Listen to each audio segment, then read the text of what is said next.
नमस्कार दोस्तों, स्वागत है आप सभी का YouTube चैनल लॉ इजी में। और इस YouTube चैनल में हम सभी कानून को आसान भाषा में समझने का प्रयास करते हैं। आज इसी श्रृंखला में हम सभी लोग समझने वाले हैं संविधान की एक महत्वपूर्ण अनुसूची, और जिसका नाम है 11वीं अनुसूची, मतलब 11th schedule of the Indian constitution. संविधान की इस अनुसूची का उल्लेख अनेक जगहों पर होता है, क्योंकि यह अनुसूची पंचायती राज सिस्टम को लाने के लिए रिस्पॉन्सिबल मानी जाती है। इसके पहले के 10 वीडियो लेक्चर्स अनुसूचियों पे अपलोड हो चुके हैं। एक एक अनुसूची के ऊपर एक एक वीडियो लेक्चर अपलोड हो चुका है। 10 जो वीडियो लेक्चर्स हैं वो अनुसूची 1 से लेकर अनुसूची 10 तक अपलोड कर दी गई है। ये 11वीं और ये 11वां लेक्चर अनुसूचियों पर, जिसका नाम है 11th शेड्यूल के ऊपर। तो आइए स्टार्ट करते हैं। 11th schedule of the Indian constitution, संविधान की 11वीं अनुसूची के बारे में आज हम सभी लोग समझते हैं। इसके पूर्व के लेक्चर में मैंने आपको बताया कि अनुसूचियां जो होती है संविधान का पार्ट मानी जाती है। अनुसूचियां जब संविधान समाप्त होता है, मतलब संविधान के 395 अनुच्छेद में जब हम आखिरी अनुच्छेद पढ़ते हैं 395, उसके बाद अनुसूचियां प्रारंभ हो जाती है। अनुसूची 1 जिसके अंदर राज्य और राज्यों के नाम लिखे हुए हैं, केंद्र शासित प्रदेशों के नाम लिखे हुए हैं। अनुसूची नंबर 2 में यदि आप देखेंगे तो अनुसूची नंबर 2 में आप सभी को वेतन भत्ते दिखेंगे। अनुसूची 3 में शपथ के प्रारूप दिखेंगे। अनुसूची नंबर 4 में राज्यसभा में राज्यों का क्या प्रतिनिधित्व होगा, मतलब सीटों का आवंटन क्या होगा, वो मिल जाएगा। अनुसूची नंबर 5 और 6 जो है अनुसूचित जनजाति क्षेत्रों के बारे में बात करती है। अनुसूची 7 हम लोगों ने देखी थी, जिसमें union list, state list and concurrent list के बारे में बताया गया है। अनुसूची नंबर 8 में भाषाओं के बारे में विस्तार से हम लोगों ने समझा।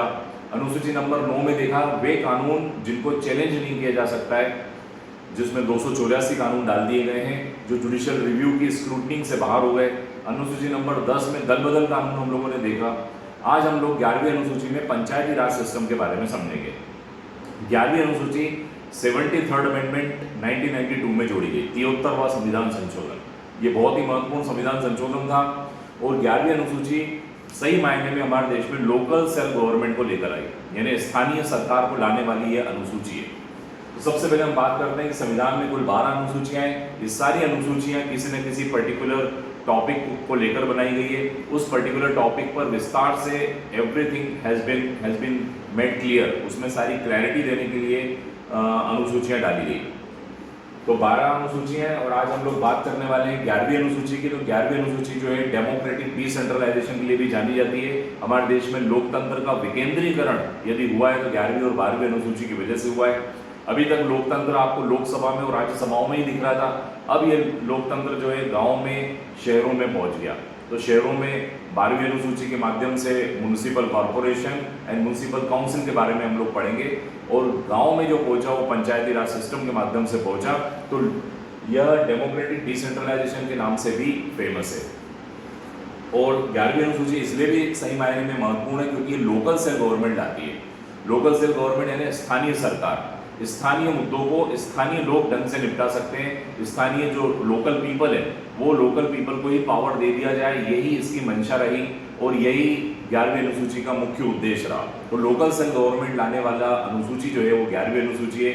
लोकल गवर्नमेंट का मतलब होता है स्थानीय सरकार, यानी ये सरकार केंद्र अथवा राज्य पे नहीं है। ये सरकार जो है वो अपने लेवल पर ही है, अपनी जहाँ हम रहते हैं वहीं पर यहाँ की एक सरकार होती है, उसी को लोकल सेल्फ गवर्नमेंट कहा जाता है।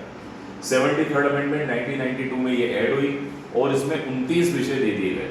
मतलब ग्राम पंचायतों को, गांव की जो लोकल गवर्नमेंट है वो इन 29 विषयों पे कानून बना सकेगी, रूल्स बना सकेगी। जैसे हम उदाहरण की बात करें एग्रीकल्चर, तो गांव चूंकि कृषि प्रधान देश है और गांव में अधिकांश लोगों का व्यवसाय कृषि होता है, तो कृषि के मुद्दे हैं। एनिमल हस्बेंड्री, पशुपालन के जो मुद्दे हैं, पशुपालन, दुग्ध उत्पाद, रूरल डेवलपमेंट यानी ग्रामीण विकास के जो मामले हैं, या फिशिंग के मामले, फिशिंग मतलब मछली पालन, ऐसे जो लोकल मुद्दे हैं वो लोकल गवर्नमेंट को दे दिए गए हैं। उस लोकल मुद्दों पर लोकल गवर्नमेंट क्या बना सकेगी, रूल्स बना सकेगी। इसी को पंचायती राज सिस्टम भी कहा जाता है। पंचायती राज सिस्टम, पंचायत यानी गांव में अपनी एक पंचायत होगी। हम सभी को पता है कि 5 प्रबुद्ध लोगों की एक संस्था को पंचायत कहा जाता है, जिसका प्रमुख सरपंच होता है। तो पंचायती राज सिस्टम लाते ही। और इस 11वीं अनुसूची में पंचायतों की क्या ड्यूटीज होगी, पंचायतों के क्या अधिकार होंगे, उनका जुरिस्डिक्शन क्या होगा, ये सारी बातें 11वीं अनुसूची के अंदर बताई गई। अब यदि हम देखें तो स्टेट लेजिस्लेचर के पास ये विषय है और स्टेट लेजिस्लेचर इन पे कंट्रोल कर सकेगा। और स्टेट लेजिस्लेचर मतलब राज्य की जो विधानमंडल है उसके द्वारा ही फंड अलोकेट किया जाता है, तो कंट्रोल पंचायत पर राज्य विधानसभाओं का रहेगा। इसके अलावा अनेक मुद्दे हैं, लैंड रिफॉर्म, तो लैंड रिफॉर्म में भूमि सुधार के मुद्दे जो हैं वो पंचायतों के पास है। पोल्ट्री फार्मिंग, पोल्ट्री फार्म आप समझते हैं कि मुर्गी पालन केंद्र जो होते हैं वो भी उनके ऊपर लॉज बनाना। फॉडर, चारा, पशुओं के लिए जो चारा फॉडर की कहाँ व्यवस्था होगी उसके बारे में। खादी प्रमोशन, खादी का प्रमोशन करने के लिए। रूरल हाउसिंग यानी ग्रामीण आवास की समस्याओं के लिए भी लोकल सेल गवर्नमेंट यानी 11वीं अनुसूची के अंदर विषय रखे गए। ड्रिंकिंग वाटर, गांव में पीने के पानी की क्या व्यवस्था होगी, इसके नियम कायदे भी लोकल गवर्नमेंट बनाएगी। मार्केट फेयर, जिसे हम बाजार और हाट कहते हैं, हमने देखा है गाँव में हाट लगता है, साप्ताहिक भी हो सकता है, तो हाट की जमीन कौन सी होगी, कहाँ पर हाट लगेगा। सोशल वेलफेयर, सामाजिक कल्याण, ये सारे मुद्दे जो हम लोगों ने देखे, ये सारे मुद्दे जो हैं ये पंचायती राज सिस्टम के तहत ग्राम पंचायतों को दे दिया गया। तो ये 73rd amendment local cell government या पंचायती राज के नाम से भी जाना जाता है। तो ये मित्रों 11वीं अनुसूची जिसके बारे में हम सभी लोगों ने अभी समझा। I hope you understand this lecture. Kindly subscribe YouTube channel और further videos. Thank you so much.